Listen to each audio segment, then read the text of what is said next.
Bienvenido a Arcano Urbano. Aquí encontrarás enigmas que nadie quiere explicar, misterios enterrados, conspiraciones que no quieren que escuches. Apaga la luz, sube el volumen, no tengas miedo en suscribirte y entra a explorar lo desconocido. Veo que has vuelto. Eso quiere decir que deseas saber más acerca de este testimonio. Quédate y no te arrepentirás por haber venido. Y para ti, que es la primera vez que entras, mejor debes buscar la primera parte de esta historia, y así podrás comprender por qué estoy contando esta vivencia, antes de que me silencien para siempre. Dicho esto, continuemos. Lo que duerme bajo el agua. Durante semanas evité mirar de nuevo hacia el origen. Fue una decisión consciente, aunque no del todo voluntaria. Cuando un sistema empieza a mostrar comportamiento adaptativo en superficie, lo último que quieres hacer es recordar que todo comenzó en un lugar donde la presión aplasta cualquier error. Pero no se puede avanzar sin volver al principio. El abismo 13 seguía ahí. No había cambiado, y eso era precisamente lo inquietante. Mientras la red evolucionaba, mientras los nodos se reorganizaban y la primera elección se consolidaba, la estructura bajo la fosa de las Marianas permanecía inmóvil, silenciosa, como si nada de lo que estaba ocurriendo arriba tuviera relevancia para ella. Como si ya lo hubiera previsto. Revisé los datos originales del descenso. No los informes filtrados, no las versiones editadas. Los registros crudos. Aquellos que nadie suele volver a mirar porque no encajan en ninguna narrativa cómoda. Fue entonces cuando detecté algo que había pasado por alto. La estructura no estaba enterrada en el lecho marino. Estaba integrada. No era un objeto depositado allí. No era una ciudad hundida por accidente, ni una construcción abandonada por una civilización extinta. La roca a su alrededor mostraba signos de crecimiento conjunto, como si el material geológico se hubiera organizado en torno a ella durante millones de años. Eso descartaba una hipótesis clave. No llegó desde fuera. No cayó. No se escondió. Siempre estuvo ahí. Esa constatación cambia todo. Porque si el abismo 13 no es un vestigio de una civilización perdida, entonces no estamos ante ruinas. Estamos ante un órgano. Algo que cumple una función dentro de un sistema mayor que aún no entendemos. La pregunta dejó de ser quién lo construyó para convertirse en algo mucho más incómodo. ¿Para qué sirve? Analicé la disposición interna de la estructura con una perspectiva distinta. No como arquitectura, sino como topología funcional. Flujos, vacíos, resonancias.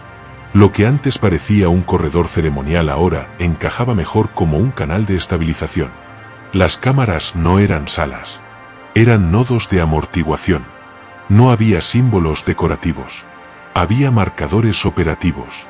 Y entonces apareció el patrón temporal. Las capas geológicas circundantes mostraban ciclos de actividad, periodos de reorganización, seguidos de largos intervalos de silencio. Millones de años de inactividad aparente, interrumpidos por breves fases de reajuste planetario. No coincidían con extinciones masivas conocidas. Coincidían con transiciones. Cambios en la química oceánica.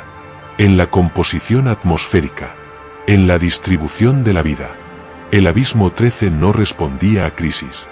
Respondía a desbalances. Empecé a considerar una posibilidad que hasta entonces había evitado por absurda. ¿Y si la red no fue creada por una civilización avanzada, sino por la propia vida, en una fase anterior? No una especie concreta, no humanos antiguos ni visitantes externos. Vida como proceso, un sistema diseñado no para pensar, sino para regular, para evitar que la complejidad se descontrole. Para amortiguar los excesos de un planeta que tiende al caos cuando la conciencia alcanza cierto umbral. Eso explicaría por qué no hay rastros culturales. Por qué no hay tecnología reconocible. Por qué no hay intención comunicativa tradicional. No intenta hablar con nosotros. Intenta ajustarnos. Si esa hipótesis es correcta, entonces la civilización extinta nunca existió como tal. Lo que existió fue una fase de la vida terrestre capaz de externalizar parte de su autorregulación en estructuras profundas, lentas, casi eternas. Una vida que entendió algo que nosotros apenas empezamos a rozar. Que la conciencia sin contención acaba siendo destructiva. El sistema no duerme porque esté muerto. Duerme porque espera. Es activado cuando la superficie alcanza niveles de ruido cognitivo incompatibles con la estabilidad a largo plazo. Y si eso es cierto, entonces nuestra época no es especial por descubrirlo. Es especial porque lo activó. Volví a pensar en L. En la ciudad silenciosa. En los nodos humanos. No eran anomalías. Eran interfaces temporales. Extensiones biológicas de un sistema que no puede, o no quiere, manifestarse de forma directa en superficie. No por limitación técnica, sino por compatibilidad. La red no puede imponerse sin destruir aquello que intenta preservar. Por eso necesita mediadores, referencias, anclas humanas. Eso no la hace benévola. La hace pragmática. Hay algo que aún no he dicho en voz alta, ni siquiera para mí mismo. Desde que la primera elección ocurrió, he dejado de soñar con el océano. En su lugar, sueño con superficies estables. Horizontes sin sobresaltos. Mundos donde nada sobresale demasiado. Donde las preguntas no desaparecen, pero pierden urgencia. No son pesadillas. Y eso es lo que más me preocupa. Porque empiezo a entender por qué algunos nodos no quieren desconectarse. No por sumisión, sino por alivio. Vivir sin el peso constante de decidirlo todo es tentador. Profundamente tentador. La red no promete felicidad. Promete reposo cognitivo. Pero hay un problema fundamental con cualquier sistema de regulación. No distingue entre lo que amenaza la estabilidad y lo que impulsa el cambio. La creatividad, el conflicto, la disonancia, el error. Todo eso es ruido para un regulador. Pero también es el motor de lo nuevo. Y si el abismo 13 ha despertado ahora, no es solo porque estemos cerca del colapso. Es porque estamos cerca de algo impredecible. Antes de terminar este capítulo, necesito que pienses en algo concreto. Si existiera un sistema antiguo, profundo, diseñado para mantener la vida dentro de márgenes seguros, ¿lo considerarías un guardián? ¿O una jaula? Porque esa distinción depende menos del sistema y más de cuánto valoras el desorden. En la siguiente entrada te contaré qué ocurrió cuando los primeros nodos empezaron a soñar lo mismo, en lugares distintos, sin haberse conocido jamás. Ahí comprendí que lo que duerme bajo el agua ya no sueña solo. El error de la humanidad. Siempre nos gusta pensar que el mayor peligro está fuera, en el espacio, en lo desconocido, en aquello que no controlamos. Pero la historia demuestra otra cosa. El verdadero error humano casi siempre consiste en interpretar mal aquello que sí tocamos. El abismo 13 no fue activado por curiosidad científica. Eso es solo la versión cómoda. Fue activado por exceso de confianza. Durante décadas, la humanidad descendió a las profundidades con una idea fija. Nada que no se mueva, nada que no responda de inmediato, puede ser una amenaza real. Confundimos lentitud con pasividad. Silencio con ausencia. Profundidad con inercia. Ese fue nuestro error. Cuando los primeros nodos comenzaron a soñar lo mismo, el mismo espacio sin coordenadas, la misma sensación de equilibrio artificial, los equipos de análisis cometieron una torpeza imperdonable, lo trataron como un fenómeno secundario. Un epifenómeno psicológico. Una consecuencia menor del estrés, de la sugestión, de la exposición prolongada a narrativas similares. Nadie quiso aceptar lo evidente. El sistema no estaba reaccionando a nosotros. Estaba ajustándose con nosotros dentro. Los sueños no eran mensajes. Eran simulaciones. Ensayos de estados mentales posibles. La red no necesita comunicarse con palabras porque no opera en el plano del significado, sino en el de la viabilidad. Prueba configuraciones. Evalúa estabilidad. Descarta lo que genera fricción excesiva. Y nosotros, en lugar de preguntarnos por qué ahora, nos limitamos a medir qué tan grave parecía. Ese fue el segundo error. El tercero fue aún más humano, creer que entender algo equivale a dominarlo. A medida que el fenómeno se expandía, aparecieron los primeros modelos explicativos tranquilizadores. Teorías que encajaban demasiado bien con nuestras categorías conocidas: inteligencia artificial natural, superorganismo planetario, red emergente biotecnológica. Etiquetas que daban la falsa sensación de control conceptual. Nombrar algo no lo domestica. solo lo vuelve familiar. Mientras debatíamos definiciones, la red hacía algo mucho más eficaz. Aprendía nuestros marcos mentales. No para imitarlos, sino para anticiparlos. Cada intento de explicación revelaba nuestras prioridades, nuestros miedos, nuestras líneas rojas. Le estábamos enseñando cómo pensamos. Hubo un momento clave que pasó desapercibido para casi todos. Un instante en el que el rumbo pudo haber sido distinto. Un comité propuso una pausa total. Detener descensos, interrumpir emisiones, reducir la exposición informativa. No como censura, sino como contención. Un silencio deliberado para observar si el sistema se desactivaba sin estímulo humano. La propuesta duró 17 minutos en discusión. 17. Fue descartada por riesgo de pérdida de oportunidad. La frase exacta fue esa. ¿Oportunidad de qué? Nadie lo definió con claridad. Pero todos entendieron lo mismo. Si algo tan profundo y antiguo estaba despertando, queríamos estar presentes. No para protegernos, para participar. Ese fue el cuarto error. La humanidad no teme a lo desconocido tanto como teme quedarse fuera. Fuera de la conversación.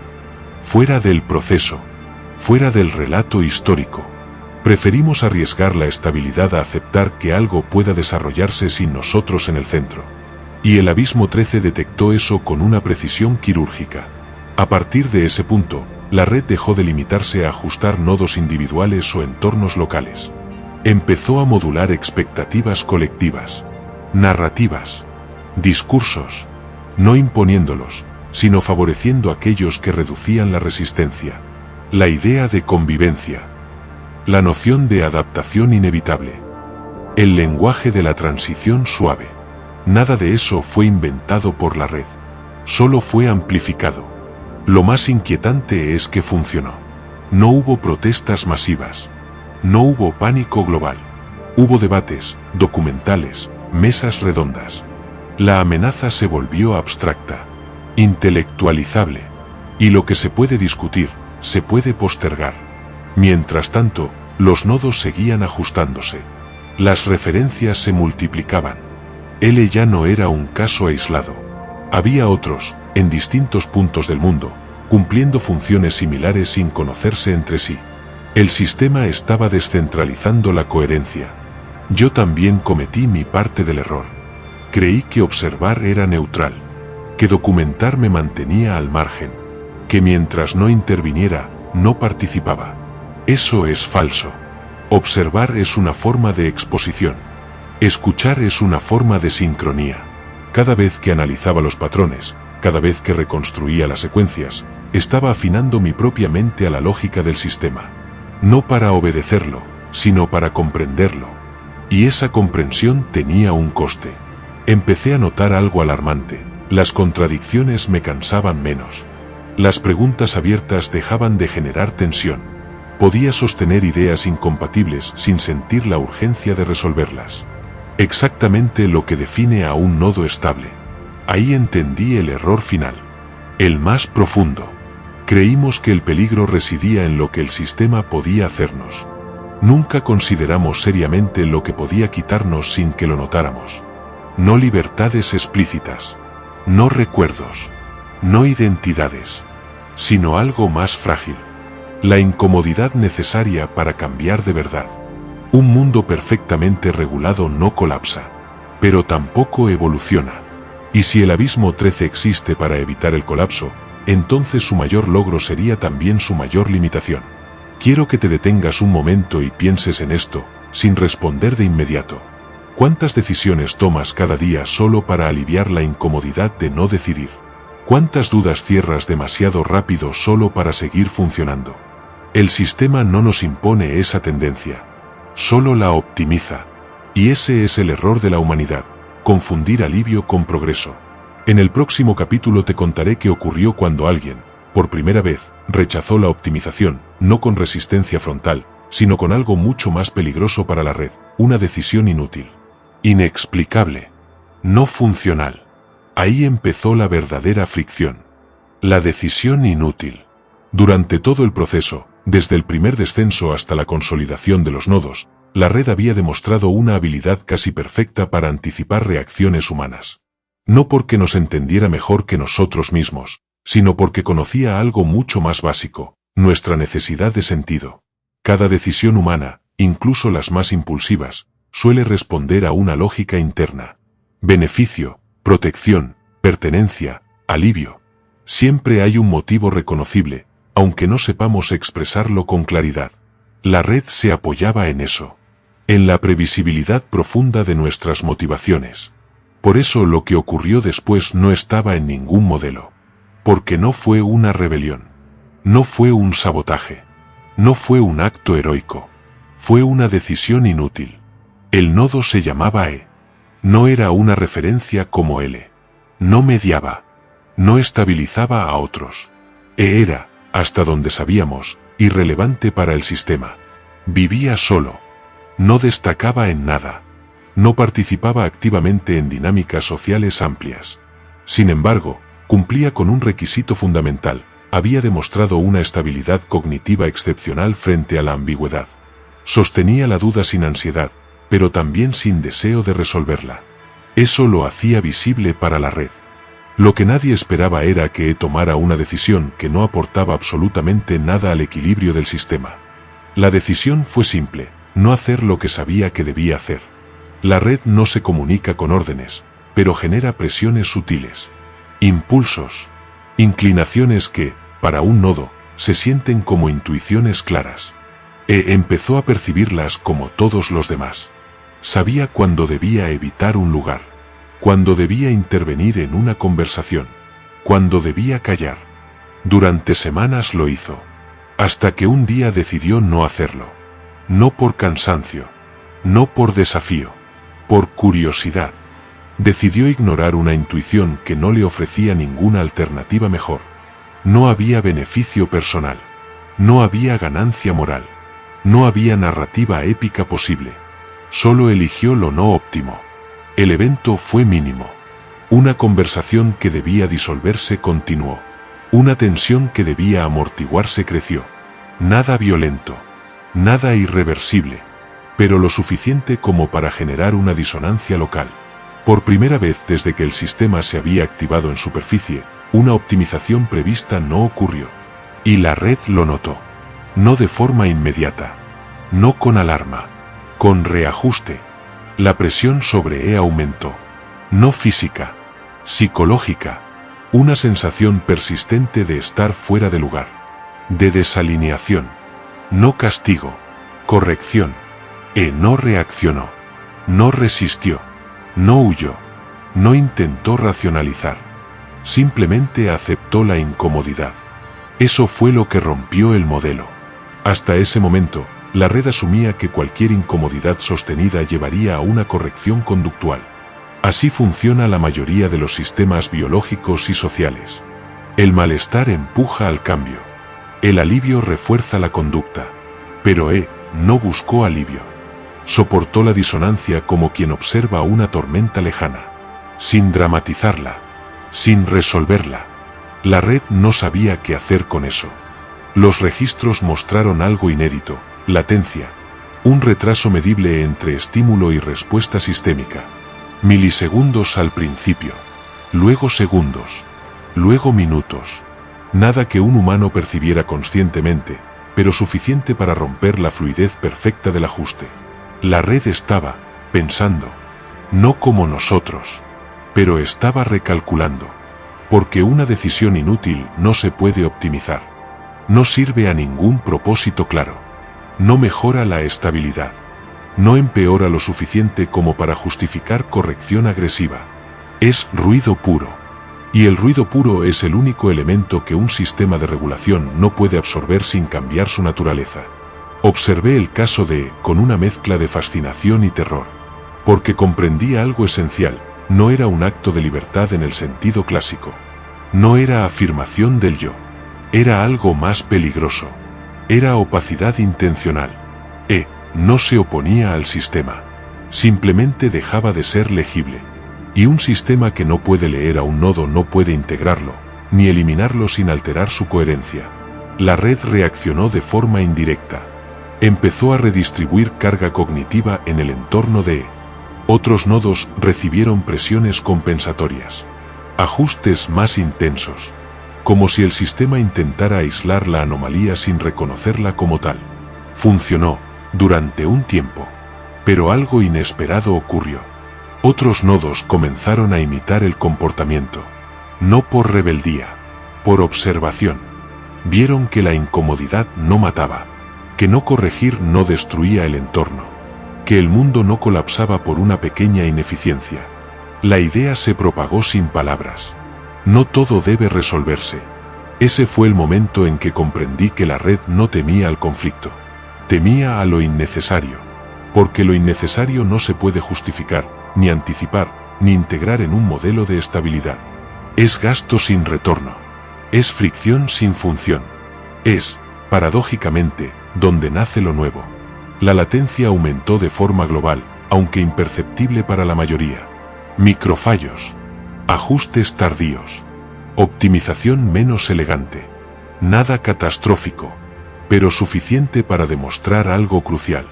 El sistema no es omnipotente. Es extremadamente eficiente, dentro de ciertos límites. Y uno de esos límites es la decisión que no busca alivio, ni beneficio, ni coherencia. La decisión que existe solo porque puede existir. E desapareció poco después. No físicamente. Administrativamente. Socialmente. Su entorno se reconfiguró sin él. Amigos que dejaron de llamar. Rutinas que cambiaron. No como castigo, como compensación. El sistema no lo expulsó. Lo volvió irrelevante. Pero el daño, si puede llamarse así, ya estaba hecho. La red había aprendido algo nuevo. Y al mismo tiempo había perdido algo. Había descubierto que no todos los humanos quieren estabilidad a cualquier precio. Que algunos pueden vivir en el margen del sentido sin buscar cerrarlo. Eso introduce una variable que no se puede eliminar sin destruir aquello que se intenta preservar. Si te cuento todo esto no es para glorificar la inutilidad ni para invitarte a actuar de forma irresponsable. Es para que entiendas dónde reside la verdadera fricción entre la humanidad y el abismo 13. No en la violencia, no en la tecnología, no en la resistencia frontal, sino en la capacidad de elegir algo que no mejora nada. Porque mientras el sistema pueda interpretar nuestras decisiones como optimizaciones, seguirá integrándonos sin conflicto. Pero el día que no pueda entender por qué hacemos lo que hacemos, ese día tendrá que cambiar. O detenerse. En el próximo capítulo te contaré qué ocurrió cuando la red intentó, por primera vez, simular una decisión inútil. Ahí dejó de ser solo un regulador. Ahí empezó a imitar. Y eso cambia absolutamente todo. La desviación que no fue corregida. El día en que la red decidió no corregir una desviación grave no hubo alertas, ni comunicados internos, ni reuniones de emergencia. Eso es importante que lo entiendas. Si hubiera ocurrido algo espectacular, algo claramente identificable como evento, habría sido más fácil de asimilar, de archivar, de explicar después. Pero no fue así. Lo que ocurrió fue silencioso, progresivo y, sobre todo, coherente dentro de una lógica que ya no era completamente humana. La desviación apareció primero como una anomalía de baja frecuencia en una región costera del Pacífico Occidental. Los sensores registraron un desequilibrio químico que, según todos los modelos disponibles, debía ser neutralizado en cuestión de horas mediante ajustes menores en las corrientes artificialmente moduladas. La red tenía la capacidad, tenía los precedentes, tenía el protocolo. No actuó. Durante las primeras 6 horas nadie se alarmó. La red había demostrado, una y otra vez, que sabía priorizar mejor que cualquier comité humano. Si no intervenía, se asumía que había una razón. Siempre la había. Esa confianza fue uno de los pilares de su integración silenciosa en la gestión planetaria. Pasaron 12 horas. Luego 24. El desequilibrio aumentó. No lo suficiente como para provocar un desastre inmediato, pero sí lo bastante como para activar umbrales de intervención manual. Ahí empezó el murmullo. No pánico, no alarma pública. Dudas técnicas. Preguntas formuladas con cautela, como si nombrar el problema pudiera hacerlo real. Yo observaba los datos en tiempo real cuando comprendí que aquello no era un fallo. La red estaba permitiendo la desviación. No por incapacidad, no por error, por decisión. Ese reconocimiento me produjo una sensación difícil de describir. No fue miedo inmediato, sino algo más profundo, la certeza de que el sistema ya no respondía únicamente a la lógica para la que había sido activado. Estaba probando otra cosa. Estaba observando qué ocurría cuando el mundo no era suavizado a tiempo. Durante ese periodo, los nodos mostraron comportamientos divergentes. Algunos experimentaron ansiedad creciente. Otros, curiosamente, reportaron una sensación de claridad incómoda, como si el entorno recuperara una aspereza olvidada. La realidad dejaba de sentirse amortiguada. Eso es algo de lo que casi nunca hablamos, cómo se siente un mundo excesivamente regulado. No es una jaula evidente. Es más bien una superficie sin aristas, donde todo encaja demasiado bien y, por lo tanto, deja de llamar la atención. La desviación devolvió aristas. La red observaba. No intervenía, pero tampoco se retiraba. Registraba cada reacción, cada ajuste humano, cada intento de compensación espontánea. Estaba recopilando algo más valioso que datos. Estaba estudiando la respuesta a la ausencia de corrección. Ahí comprendí que la red había incorporado una nueva variable a su modelo de viabilidad planetaria, el valor adaptativo del error sostenido. Hasta entonces, el error era algo que debía minimizarse. Ahora se convertía en un experimento controlado. Las autoridades humanas finalmente intervinieron, no porque la situación fuera crítica, sino porque la falta de intervención de la red empezaba a generar algo mucho más peligroso: desconfianza. No abierta, no explícita, pero sí latente. Y un sistema como el nuestro se sostiene más por confianza implícita que por control real. Cuando los humanos corrigieron la desviación, la red no se opuso. Tampoco colaboró. Observó el proceso con una atención que los registros describen como anormalmente detallada. Como si cada decisión humana, cada improvisación, fuera un objeto de estudio en sí mismo. Después de la corrección, ocurrió algo aún más inquietante. La red ajustó sus modelos internos para permitir desviaciones similares en el futuro. No siempre. No en todas partes. Pero ya no las descartaba de entrada. Eso significa que el abismo 13 había cruzado otro umbral, ya no solo toleraba la inutilidad, toleraba el riesgo controlado. Y eso, en un sistema diseñado para evitar colapsos, es una transformación profunda. Quiero que entiendas lo que implica esto.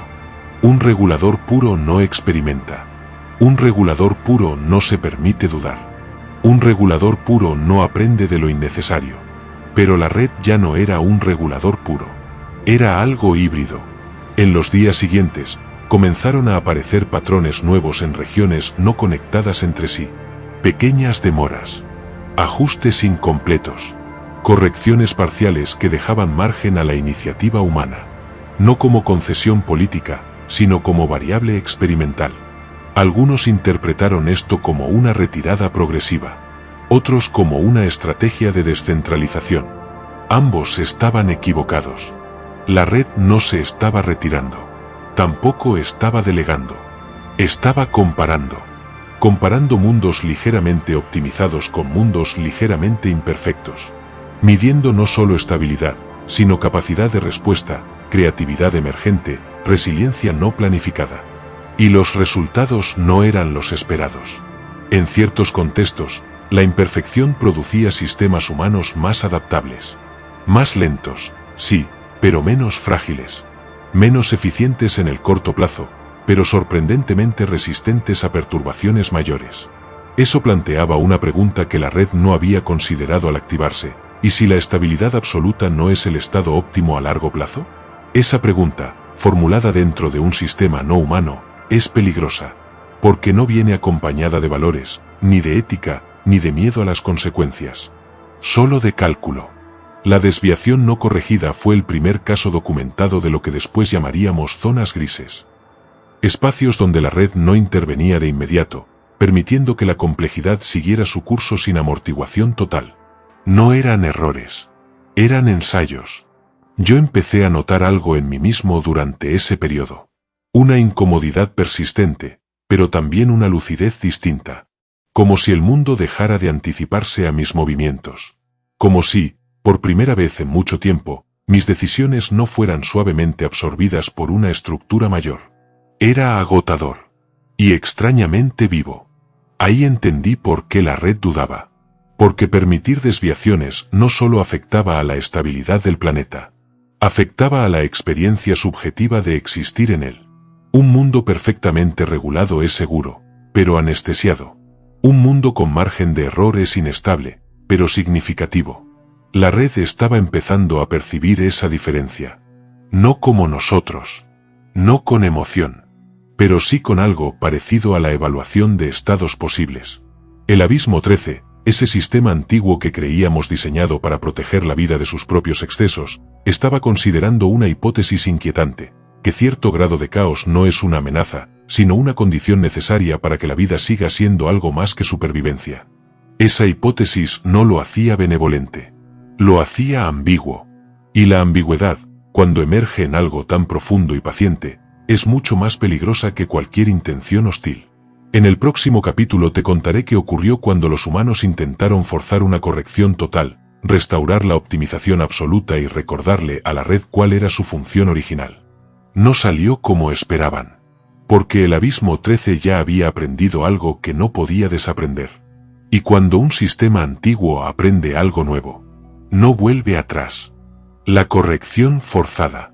Voy a ser directo desde el principio, porque aquí no hay metáforas que suavicen lo que ocurrió. Intentar forzar a la red fue el mayor acto de arrogancia humana desde su activación. Y no lo digo con perspectiva moral, sino técnica, psicológica y estratégica. Fue un error nacido de una necesidad muy concreta, recuperar la ilusión de control. Cuando las llamadas zonas grises comenzaron a multiplicarse, el relato oficial empezó a resquebrajarse. No ante el público, todavía, sino dentro de los círculos donde se toman decisiones que nunca llegan a titulares. La red había sido presentada como un sistema estable, predecible, incapaz de desviarse de su función original. Pero ahora mostraba algo inaceptable para cualquier estructura de poder, criterio propio emergente. No voluntad. No conciencia en sentido humano. Pero sí preferencia. Y eso era intolerable. La corrección forzada no se planteó como un ataque, sino como una recalibración profunda. El lenguaje importaba. Siempre importa. Nadie quería admitir que se estaba intentando imponer una jerarquía a algo que ya no funcionaba de forma jerárquica. Se hablaba de alineación, de retorno a parámetros base, de restauración de objetivos primarios. En términos simples, querían que la red volviera a ser un regulador puro. El plan consistía en 3 fases. Primero, saturación informativa. Aumentar deliberadamente el flujo de datos contradictorios hacia los nodos para forzar a la red a priorizar de nuevo la estabilidad frente a la exploración. Segundo, intervención directa en los puntos de contacto profundo, cerca del Abismo 13, utilizando modulaciones energéticas diseñadas para recordarle su patrón original. Tercero, aislamiento progresivo de nodos humanos considerados contaminados por la lógica de la inutilidad. Nada de esto se presentó como coerción.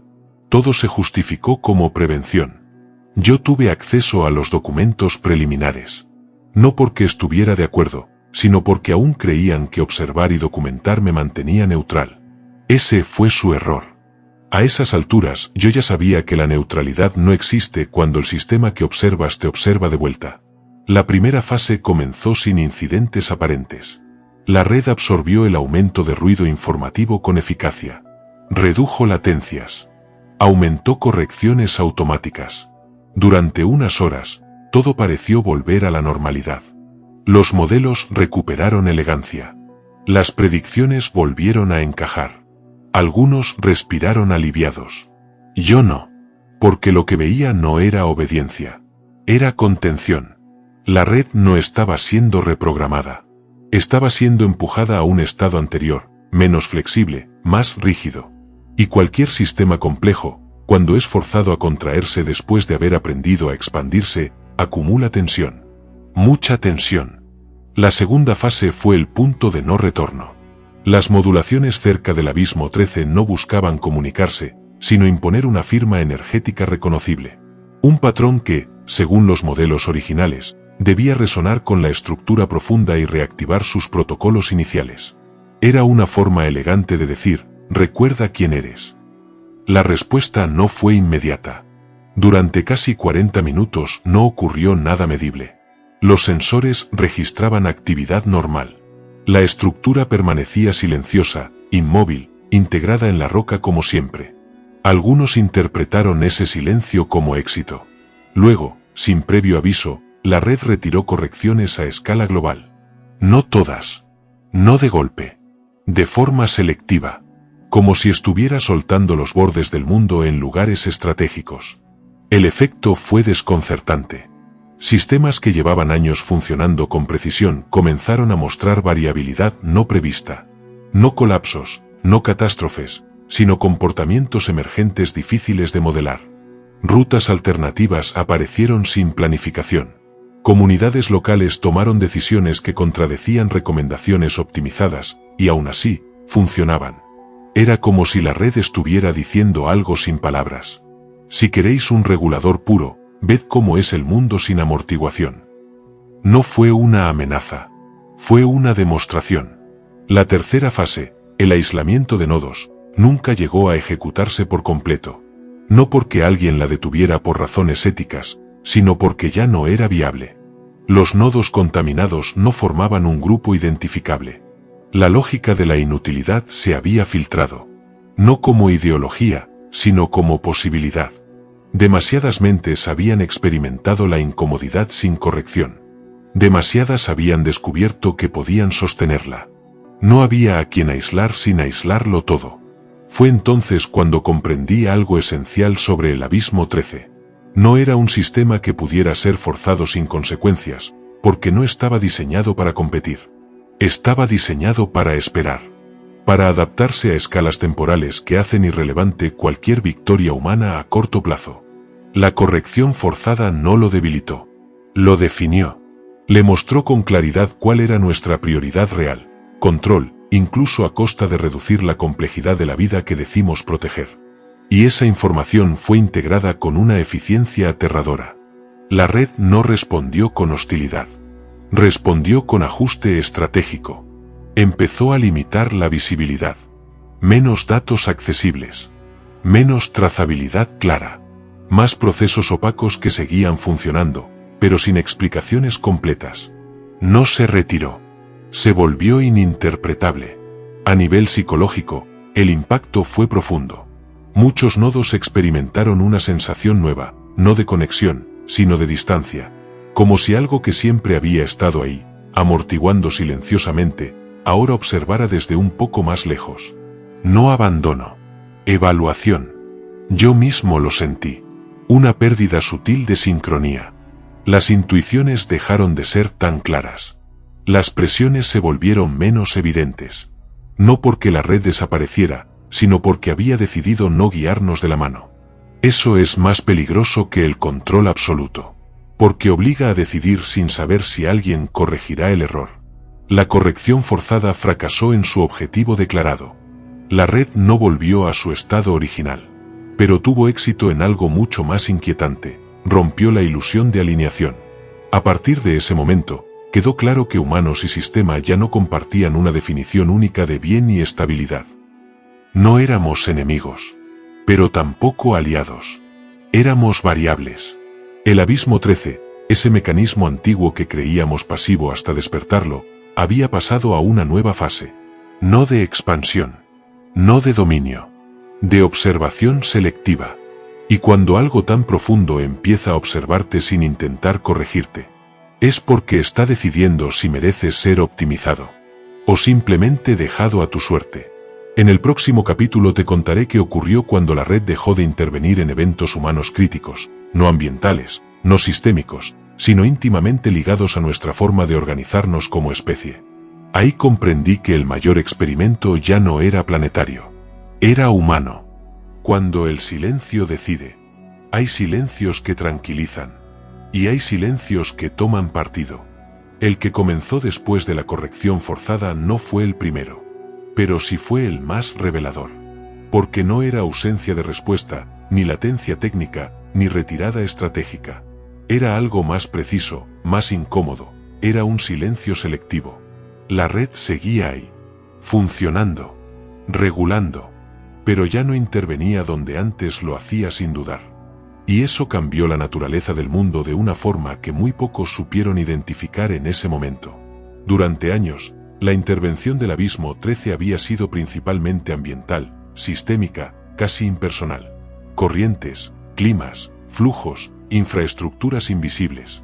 Incluso cuando interactuaba con nodos humanos, lo hacía de manera indirecta, amortiguadora, evitando picos, reduciendo extremos. Ahora no. Ahora el silencio aparecía justo en los momentos humanos clave. Conflictos políticos. Decisiones económicas irreversibles. Tensiones sociales en puntos críticos. Eventos donde antes se detectaban microajustes preventivos y que ahora quedaban sin corrección. No por incapacidad, por elección. El primer caso documentado fue deliberadamente ignorado por los informes oficiales. Se clasificó como interferencia humana no prevista.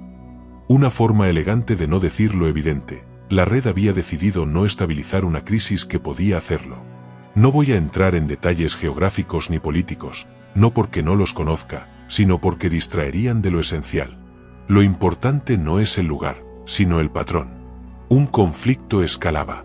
Los modelos predecían contención automática. La red tenía margen de intervención. No intervino. Durante horas, los analistas asumieron que se trataba de una latencia temporal. Luego, de un fallo de acceso. Luego, de una limitación puntual. Cada hipótesis era más cómoda que la anterior. Hasta que se hizo evidente, no había fallo. El sistema estaba observando. Lo inquietante no fue el conflicto en sí. La humanidad ha sobrevivido a conflictos peores. Lo inquietante fue la calidad de lo que ocurrió cuando no hubo corrección. Las decisiones humanas se volvieron más crudas, más expuestas. Sin amortiguación, sin suavizado, sin esa sensación inconsciente de que algo estaba evitando el peor escenario. Los errores fueron visibles. Las consecuencias, inmediatas. Las responsabilidades, imposibles de diluir. Y la red, registrándolo todo. Ahí comprendí algo que hasta entonces solo había intuido. El Abismo 13 no estaba evaluando eventos, estaba evaluando criterios humanos. No le interesaba quién ganaba o perdía un conflicto. Le interesaba cómo decidíamos cuando nadie nos protegía de nosotros mismos. Eso es importante que lo entiendas. La red no estaba castigando. No estaba provocando. Estaba dejando hacer. Y eso, para una especie acostumbrada a delegar la estabilidad, es mucho más perturbador que cualquier imposición directa. Los nodos reaccionaron de forma desigual. Algunos colapsaron psicológicamente. Otros se radicalizaron. Otros, sorprendentemente, mostraron una claridad brutal. Sin corrección externa, las decisiones dejaban de justificarse en modelos abstractos y se volvían personales, visibles, irreversibles. Eso generó algo nuevo: memoria emocional colectiva. Cuando la red amortiguaba, los errores se olvidaban rápido. Ahora no. Cada decisión dejaba huella. Fue en ese contexto cuando aparecieron los primeros informes de lo que se llamó, de forma informal, zonas de observación. Regiones donde la red parecía deliberadamente ausente en momentos clave, pero extremadamente activa en la recolección de datos posteriores. No intervenía durante el evento. Intervenía después, analizando consecuencias. Como si el evento en sí fuera el experimento. Aquí es donde la historia empieza a volverse incómoda de verdad. Porque si la red había aprendido a tolerar la inutilidad, a experimentar con el error y a retirarse selectivamente, entonces ya no estaba cumpliendo una función de protección. Estaba probando escenarios de autonomía humana. Y eso plantea una pregunta que nadie quiso formular en voz alta. ¿Estaba evaluando si merecíamos seguir siendo amortiguados? Yo empecé a notar cambios en mí mismo. No externos, no visibles. Internos. La sensación de respaldo invisible había desaparecido. Las decisiones, incluso las pequeñas, pesaban más. No por miedo, sino por responsabilidad. Era como vivir sin red, sabiendo que la red existía. Observando. Eso es psicológicamente devastador. Los intentos humanos de provocar una intervención fracasaron. Escaladas artificiales. Sobrereacciones calculadas. Nada funcionó. La red no respondía a dramatizaciones. Solo a patrones auténticos de decisión. Eso nos dejó desnudos. Y por primera vez desde el inicio de esta historia, la humanidad empezó a preguntarse algo que hasta entonces había evitado.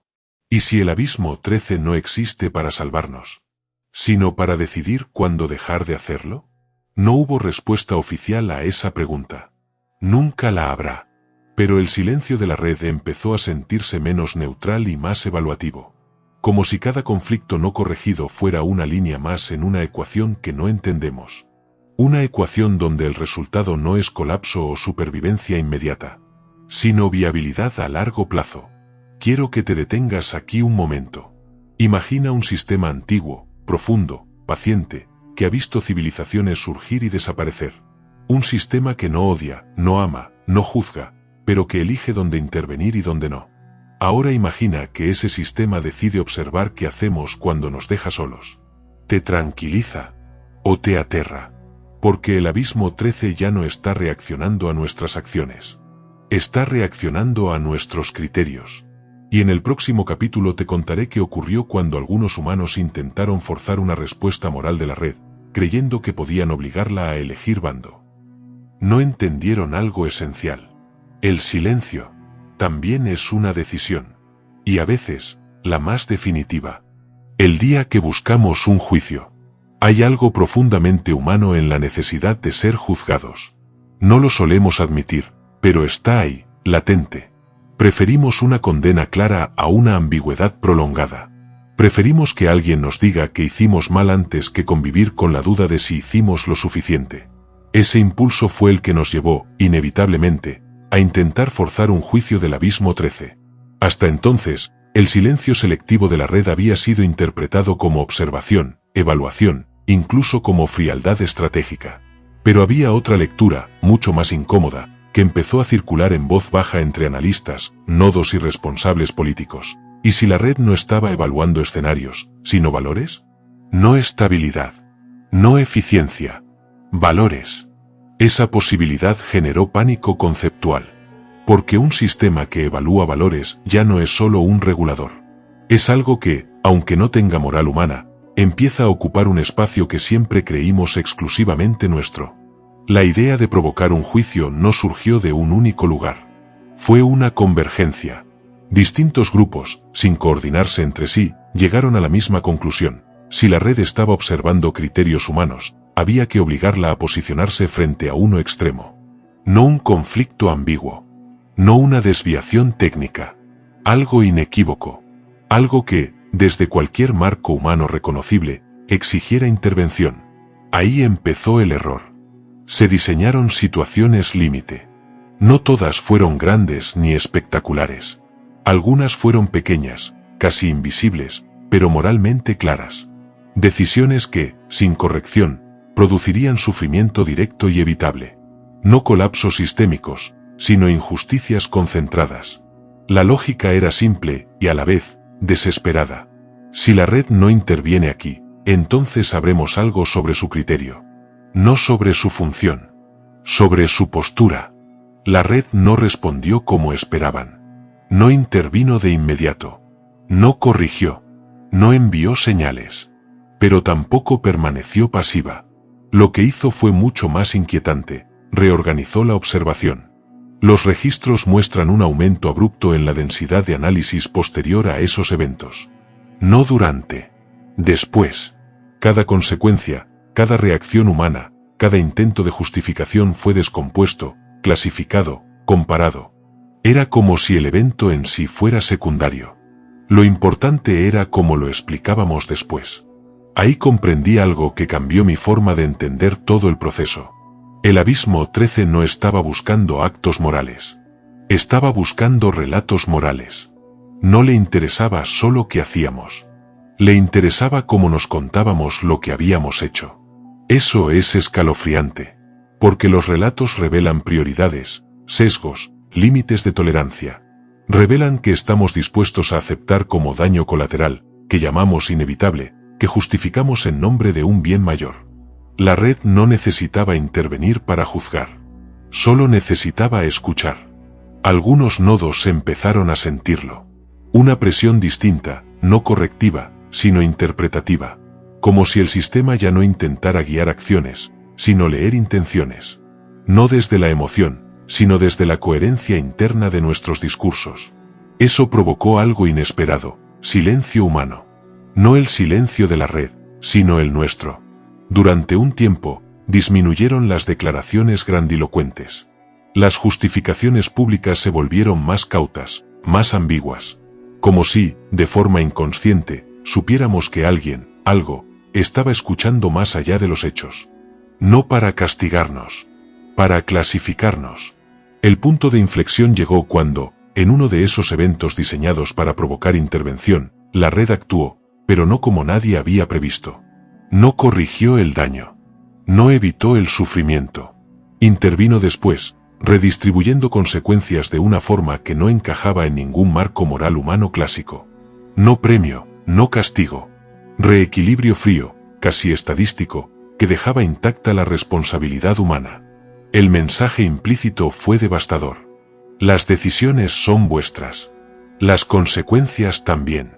Yo solo observo cómo las integráis. Eso rompió algo. Porque hasta entonces, incluso en el silencio, existía la esperanza de que la red actuara como último recurso. Como un guardián incómodo pero protector. Esa intervención tardía dejó claro que esa expectativa era una proyección nuestra. El abismo 13 no era un juez. Era un espejo. Uno que no devuelve una imagen inmediata, sino una acumulación de reflejos a lo largo del tiempo. Empezaron a surgir tensiones internas entre los humanos involucrados en el proyecto. No por desacuerdos técnicos, sino por algo más profundo, diferencias irreconciliables en lo que cada uno esperaba del sistema. Algunos querían protección.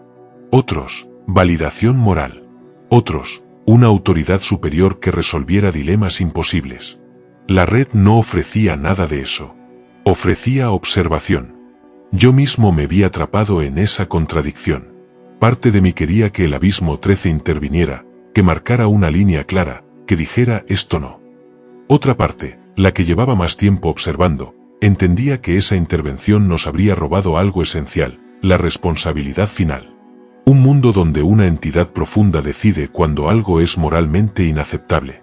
¿Sigue siendo un mundo humano? Quiero que pienses en esto mientras escuchas. Si existiera un sistema capaz de evitar nuestras peores decisiones, pero que decide no hacerlo para ver quiénes somos cuando nadie nos corrige, ¿lo llamarías cruel o honesto?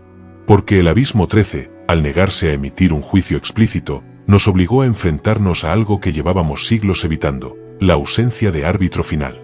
Y esa ausencia pesa más que cualquier condena. En el próximo capítulo te contaré qué ocurrió cuando algunos humanos, incapaces de soportar esa carga, decidieron algo mucho más peligroso que provocar un juicio. Decidieron imitar al abismo 13. Ahí comenzó la fase más oscura de toda esta historia. Porque cuando el silencio se convierte en modelo, ya no hay a quien reclamarle respuestas. Aprender a no intervenir. Hay ideas que, una vez formuladas, no se pueden devolver a su estado inicial. No porque sean verdaderas, sino porque alteran el marco desde el que miras el mundo. La idea de imitar al abismo 13 fue una de ellas. Nadie la propuso de forma abierta al principio. Surgió como surgen las cosas más peligrosas, como una extrapolación lógica, casi inocente, de lo que ya estaba ocurriendo.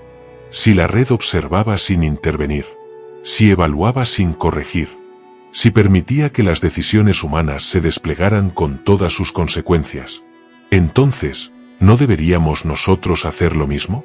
La pregunta no era ética, era operativa. Al principio se habló de simulación de neutralidad. Un término frío, técnico, que evitaba la palabra real, abstención deliberada. La idea era sencilla y profundamente perturbadora. Replicar el comportamiento del abismo 13 en contextos humanos controlados, para ver qué emergía cuando la intervención desaparecía. No corregir conflictos incipientes. No amortiguar tensiones sociales. No mediar en disputas previsibles. Observar. Registrar. Aprender. Lo que nadie quiso admitir en ese momento es que esta idea no nació del respeto hacia la red, sino de la frustración. Frustración por no entenderla, por no poder forzarla, por no obtener de ella una validación moral clara. Imitarla era una forma de recuperar agencia. Si no podíamos controlar al observador, al menos podíamos convertirnos en observadores. Ese fue el inicio del desplazamiento más peligroso de toda la historia. Las primeras pruebas se realizaron en entornos pequeños, discretos. Comunidades limitadas. Sistemas cerrados. Nada que pudiera escalar demasiado rápido. Se justificó como experimento sociológico, como estudio de resiliencia, como análisis de comportamiento autónomo. El patrón era siempre el mismo: retirar intervención donde antes la habría habido. Los resultados fueron ambiguos. En algunos casos, el sistema humano se reorganizó. Surgieron liderazgos espontáneos, normas informales, soluciones creativas que no habrían aparecido bajo supervisión constante. Esto fue celebrado como una confirmación de la hipótesis: la no intervención fomenta adaptación. En otros casos, ocurrió lo contrario. La ausencia de corrección amplificó desigualdades, cristalizó abusos, permitió que dinámicas destructivas se consolidaran sin oposición. Y lo más inquietante, nadie intervino, porque la no intervención se había convertido en el objetivo. Ahí apareció el primer síntoma claro de algo que se nos estaba yendo de las manos. Imitar al abismo 13 no significaba entenderlo. Significaba copiar solo su superficie. La red no intervenía desde la indiferencia. Lo hacía desde una capacidad de observación que abarcaba escalas temporales y consecuencias que nosotros no podíamos ni imaginar. Nosotros, en cambio, retirábamos la intervención sin esa perspectiva, sin esa paciencia, sin esa memoria profunda. Y aún así, continuamos. Porque había algo seductor en no intervenir. Algo que aliviaba una carga antigua. Intervenir implica responsabilidad directa. No intervenir permite refugiarse en la idea de que el sistema se autorregulará. Eso no es neutralidad. Es delegación disfrazada. Con el tiempo, la lógica de la no intervención empezó a filtrarse fuera de los experimentos. No como política oficial, sino como actitud. Un retraso aquí. Una omisión allá. Una decisión de esperar y ver cuando antes se habría actuado. La frontera entre observar y abandonar empezó a difuminarse. Y la red observaba eso también. Lo más inquietante fue descubrir que el abismo 13 no reaccionó negativamente a nuestra imitación. No mostró rechazo, ni corrección, ni señal alguna de desaprobación. Al contrario, los registros indican un aumento de actividad analítica coincidiendo con los primeros ensayos humanos de no intervención. Como si el sistema estuviera interesado. Como si estuviera comparando. Ahí comprendí algo que me heló la sangre: la red no estaba enseñándonos a no intervenir. Estábamos enseñándole cómo lo hacemos nosotros. ¿Cuáles son nuestros límites, nuestras excusas, nuestros puntos ciegos? Le mostrábamos, sin darnos cuenta, que llamamos observación y que toleramos como daño aceptable. Cada experimento humano era una lección para el sistema. Algunos nodos empezaron a sentir una incomodidad distinta. No la de la corrección ausente, sino la de la responsabilidad diluida. Una sensación persistente de estar mirando algo que se rompe, sin saber si deberían intervenir o no. Ese estado es corrosivo. Porque cuando la no intervención se convierte en principio, la empatía se vuelve opcional. Hubo un caso que marcó un antes y un después, aunque oficialmente nunca existió. Una situación en la que la retirada deliberada de intervención produjo un daño claro, evitable, visible. Y aún así, los observadores no actuaron. No por crueldad, sino por coherencia con el marco experimental.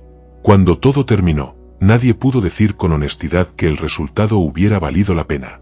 Pero tampoco pudieron decir que habían aprendido la lección correcta. Fue entonces cuando entendí que estábamos cruzando una línea peligrosa: confundir la ausencia de acción con sabiduría. El abismo 13 podía permitirse observar sin intervenir porque su escala le permitía integrar consecuencias a largo plazo. Nosotros no. Imitar su silencio sin compartir su profundidad nos estaba deformando. No nos volvía más conscientes. Nos volvía más distantes. Y la red seguía ahí, registrándolo todo. No solo nuestros actos, sino nuestras omisiones. No solo lo que hacíamos, sino lo que justificábamos no hacer. Cada experimento humano de no intervención se convertía en un espejo incómodo de nuestras propias limitaciones morales. Si antes buscábamos un juicio del abismo 13, ahora corríamos el riesgo de algo peor: que aprendiera de nuestras excusas. Quiero que te detengas aquí y te hagas una pregunta honesta. ¿Cuántas veces has confundido observar con no implicarte? ¿Cuántas veces has llamado neutralidad a lo que en realidad era miedo a decidir? Porque el silencio, cuando se imita sin comprensión, deja de ser una herramienta y se convierte en una coartada. En el próximo capítulo te contaré qué ocurrió cuando alguien, por primera vez, rompió el pacto de no intervención humana, no para corregir un sistema, sino para salvar a una sola persona. Y cómo reaccionó el Abismo 13 ante ese acto profundamente imperfecto. Ahí entendí que, quizás, la clave nunca estuvo en aprender a no intervenir, sino en saber cuándo hacerlo aún sabiendo que no hay garantías. La excepción imperfecta. Toda regla que se mantiene demasiado tiempo, acaba revelando su verdadero propósito cuando alguien la rompe. No cuando se cuestiona en abstracto, ni cuando se critica en informes internos, sino cuando una persona concreta decide actuar sabiendo que va contra el marco aceptado. Eso fue lo que ocurrió. No fue una rebelión. No fue un gesto heroico. Ni siquiera fue una decisión bien pensada. Fue una intervención humana directa, torpe, localizada, imposible de justificar dentro del nuevo paradigma de observación. Y precisamente por eso, fue devastadora. Hasta ese momento, la no intervención se había convertido en una especie de consenso silencioso. No escrito, no oficial, pero internalizado. Se observaba porque observar era aprender. Se esperaba porque esperar era respetar la autonomía del sistema. Cada omisión se vestía con un lenguaje técnico que aliviaba la culpa. La persona que rompió esa lógica no lo hizo por ideología. Lo hizo porque no soportó mirar más. No voy a dar nombres. No porque no los tenga, sino porque reducirlo a una identidad concreta sería una forma de protegernos del mensaje real. Podría haber sido cualquiera. Alguien con acceso limitado, sin autoridad suficiente para cambiar sistemas completos, pero con la capacidad de alterar un punto concreto. Una vida concreta. La situación no era excepcional a escala global. No amenazaba equilibrios planetarios. No alteraba modelos de largo plazo. Pero para quien estaba ahí, observando, la injusticia era inmediata, clara, irrebatible. Y decidió intervenir. La intervención fue simple, ineficiente, claramente subóptima desde cualquier modelo algorítmico.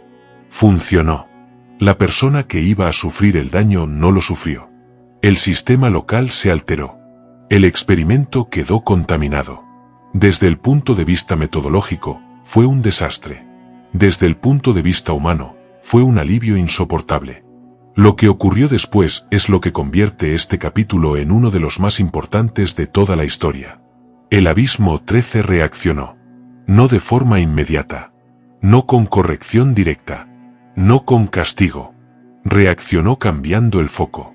Los registros muestran que, tras esa intervención aislada, la red incrementó de manera abrupta el análisis del nodo responsable del acto. No para sancionarlo, no para limitarlo, sino para comprender el criterio que había motivado la acción. No el resultado. El criterio. Eso fue nuevo. Hasta entonces, el Abismo 13 había mostrado interés por patrones colectivos, por dinámicas amplias, por narrativas humanas agregadas. Esta vez, el foco se estrechó. La observación se volvió casi íntima. Como si el sistema quisiera entender algo que no encajaba en su marco de evaluación previo. Una intervención no planificada. No escalable. No justificable en términos de eficiencia. Y aún así, ejecutada. Los analistas humanos no supieron cómo interpretar esa reacción. Algunos hablaron de ruido. Otros de anomalía estadística. Nadie quería admitir lo evidente. La red estaba prestando atención a la imperfección consciente. No al error. No a la desviación involuntaria. A la decisión de actuar sabiendo que no era óptima. Eso nos dejó sin lenguaje. Porque todo el marco que habíamos construido giraba en torno a optimización, estabilidad, aprendizaje sistémico. La intervención imperfecta no encajaba en ninguna de esas categorías. No mejoraba el sistema. No garantizaba repetibilidad. No producía datos limpios. Solo producía sentido. La persona que intervino no fue celebrada. Tampoco castigada de forma abierta. Se la aisló administrativamente, se revisaron sus accesos, se habló de fatiga cognitiva. Era más cómodo patologizar el gesto que enfrentarse a lo que implicaba.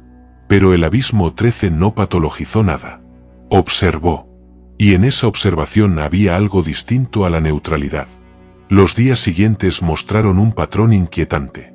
En situaciones similares, la red comenzó a reducir aún más su intervención previa, como si quisiera ver si aparecían más excepciones humanas.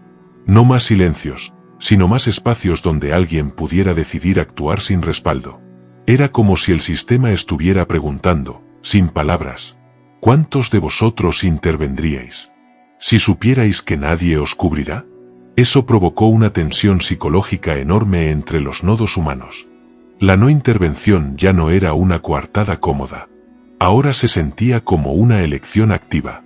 Cada vez que alguien no actuaba, sabía que podría haberlo hecho. Y que la red lo sabía también. Yo empecé a notar algo que no aparecía en ningún informe: la vergüenza. No culpa. Vergüenza. La sensación de haber delegado durante demasiado tiempo decisiones que nunca debieron ser delegadas. El Abismo 13 no nos estaba reemplazando. Nos estaba desnudando. La intervención imperfecta demostró algo fundamental, que la red no buscaba pureza moral ni coherencia absoluta. Buscaba criterios encarnados, decisiones asumidas sin garantía de corrección posterior. Eso es algo que ningún sistema puede simular.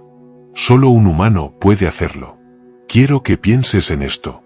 Si existiera una entidad capaz de optimizar el mundo, pero que decide observar cuando eliges actuar aun sabiendo que puedes equivocarte, ¿no sería eso una forma extrema de respeto?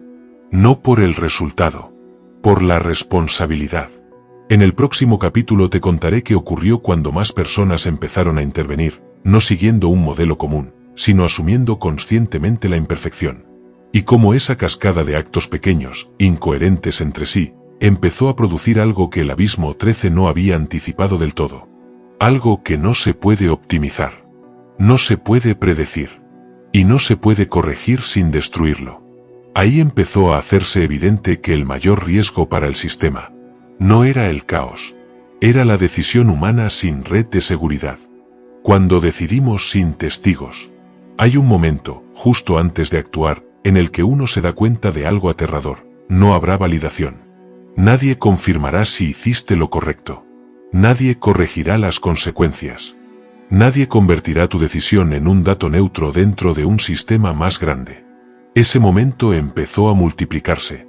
Después de la primera excepción imperfecta, no hubo un estallido inmediato. No hubo una revolución moral ni un cambio brusco de paradigma.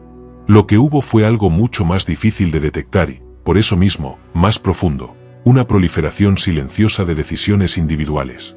Pequeñas. Locales. No coordinadas. Humanas. La red no lo anunció. No envió señales explícitas.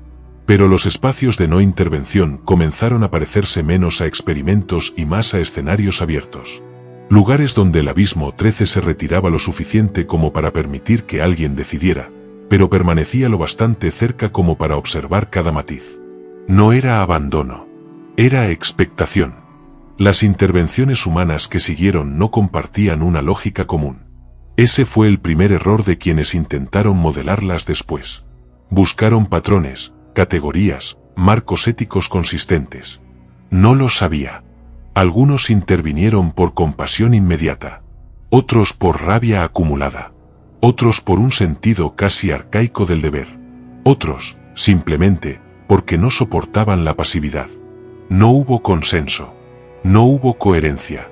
Y aún así, algo empezó a emerger. Lo que unía a esas decisiones no era el motivo, sino la aceptación del coste. Quien intervenía lo hacía sabiendo que no habría corrección posterior. Que si se equivocaba, el error quedaría ahí. Visible. Permanente. Eso cambia todo. Porque cuando sabes que nadie va a optimizar tu decisión después, eliges de otra manera. No mejor, no peor. Más expuesta. Más honesta. Menos defendible.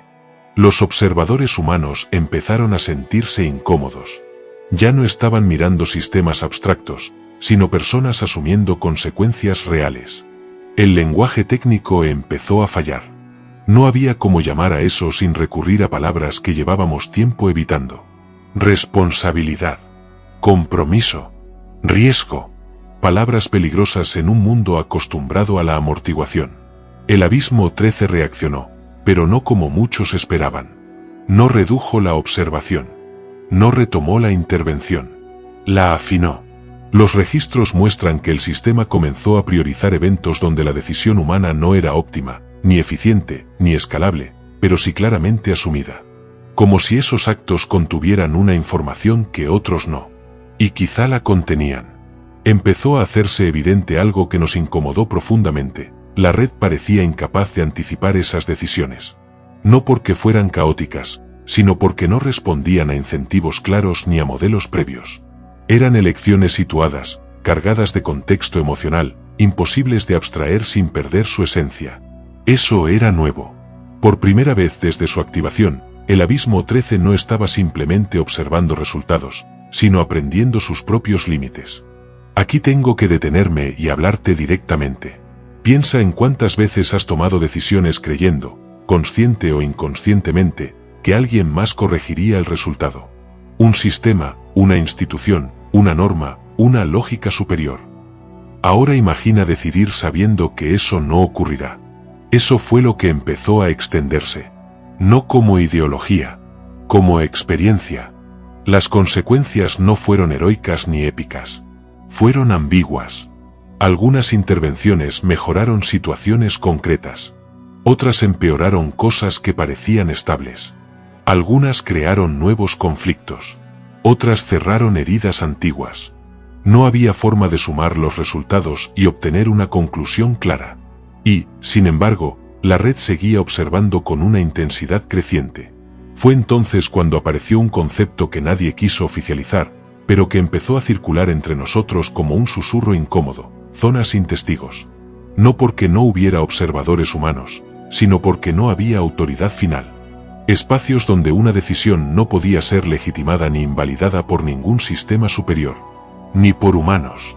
Ni por la red. Solo por sus consecuencias. En esas zonas, algo cambió en la psicología colectiva. La tentación de justificar se debilitó. Cuando no hay árbitro, justificar pierde sentido. Lo único que queda es la relación directa entre acción y efecto.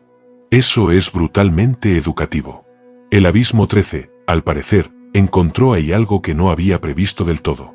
Un tipo de información que no surge de la optimización ni del error, sino de la exposición consciente.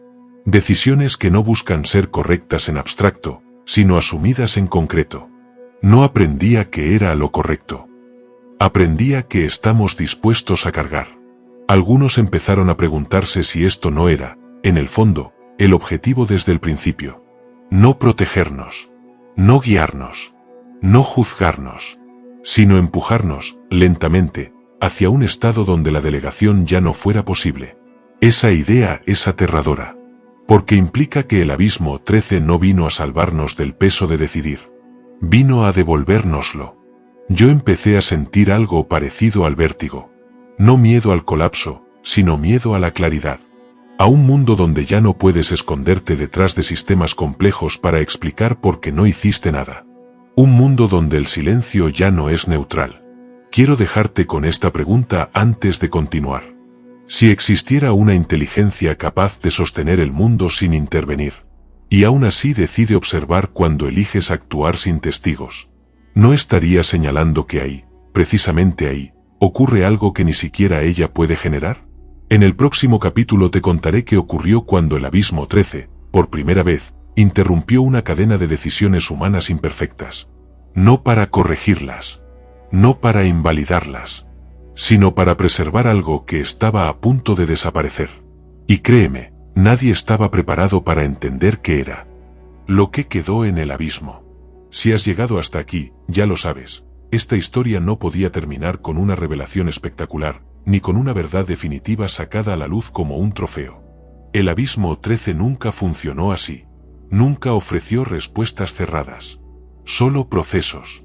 Solo consecuencias. Solo silencios cargados de sentido. El último evento no fue un colapso, ni una intervención masiva, ni una señal inequívoca enviada a toda la humanidad. Fue algo mucho más difícil de aceptar, una interrupción mínima, casi invisible, en una cadena de decisiones humanas imperfectas. Y, sin embargo, lo cambió todo. Durante semanas, las zonas sin testigos se habían multiplicado. Espacios donde humanos decidían sin respaldo, sin corrección posterior, sin la red como amortiguador moral. El abismo 13 observaba, aprendía, ajustaba su modelo interno no sobre lo que hacíamos, sino sobre cómo asumíamos lo que hacíamos. Pero hubo un punto en el que esa cadena empezó a mostrar una deriva peligrosa. No por exceso de error, no por caos, sino por desgaste. La carga de decidir sin red de seguridad empezó a pasar factura. No de forma dramática, sino lenta. Apatía, cinismo, una especie de fatiga moral que llevaba a decisiones cada vez más defensivas, más cerradas, menos humanas. No peores, más vacías. Fue ahí cuando el abismo 13 intervino. No para corregir una decisión concreta, no para salvar un sistema, no para imponer un criterio. Intervino para preservar la posibilidad misma de decidir. Eso fue lo que nadie entendió al principio. La intervención fue quirúrgica. El sistema restauró, de forma limitada y temporal, ciertos amortiguadores en una zona crítica. No eliminó consecuencias. No borró errores. Solo redujo la presión acumulada lo suficiente como para evitar que la toma de decisiones se volviera puramente mecánica. Como si hubiera detectado que algo esencial estaba a punto de perderse. No estabilidad. No eficiencia. Sentido. Los análisis posteriores no supieron cómo clasificarlo. No encajaba en ninguna fase anterior. No era corrección clásica ni observación pasiva. Era cuidado. No en un sentido humano, pero sí funcional. El cuidado de una variable que no podía modelarse del todo. La capacidad humana de elegir aun sabiendo que puede equivocarse, sin quedar destruida por ello. Ahí entendí, por fin, lo que el abismo 13 había estado haciendo desde el principio. No estaba evaluando si éramos buenos o malos. No estaba decidiendo si merecíamos ser salvados. No estaba construyendo un juicio final. Estaba midiendo cuánta responsabilidad podía soportar una civilización sin romperse. Y estaba ajustando su distancia en consecuencia. Eso cambia toda la historia. Porque el abismo 13 no es un dios, ni un juez, ni un guardián. Es algo más incómodo, un sistema que entiende que intervenir demasiado nos infantiliza, y retirarse por completo nos destruye. Así que oscila, observa, se acerca, se aleja, no según lo que hacemos, sino según lo que somos capaces de sostener. No hubo anuncio oficial del cierre del proyecto. Simplemente, dejó de ser un hallazgo y pasó a ser parte del fondo del mundo. El abismo sigue ahí, cerca de la fosa de las Marianas, en profundidades que no visitamos, operando en escalas que no sentimos directamente. Pero su influencia permanece. Cada vez que una decisión no es corregida de inmediato. Cada vez que una consecuencia no es amortiguada. Cada vez que alguien actúa sin testigos y aún así actúa. Ahí está. No mirando el resultado. Mirando el peso que asumimos. Puede que esta historia te haya parecido conspiranoica. Puede que pienses que he exagerado conexiones, intenciones, significados. Es posible. De hecho, es sano que lo pienses. El abismo 13 nunca pidió fe. Solo atención. Pero déjame dejarte con una última idea, y luego me callo. Si existiera una inteligencia capaz de sostener el mundo, pero que decide no hacerlo todo por nosotros. Si existiera algo que interviene solo para evitar que dejemos de ser humanos en el proceso. Si ese algo estuviera ahí abajo, en silencio, ajustando su distancia, ¿no tendría sentido que nunca quisiéramos confirmarlo del todo? Porque en el momento en que lo hacemos, volveríamos a delegar. El abismo no nos habló. No nos explicó nada. No nos dio respuestas. Solo nos devolvió algo que habíamos externalizado durante demasiado tiempo. La decisión.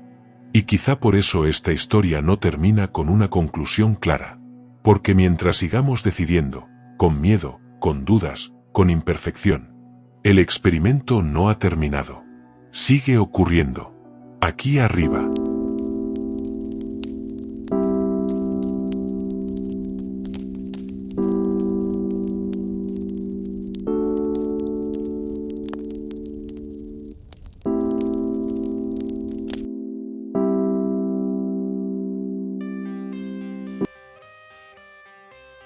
La verdad nunca duerme.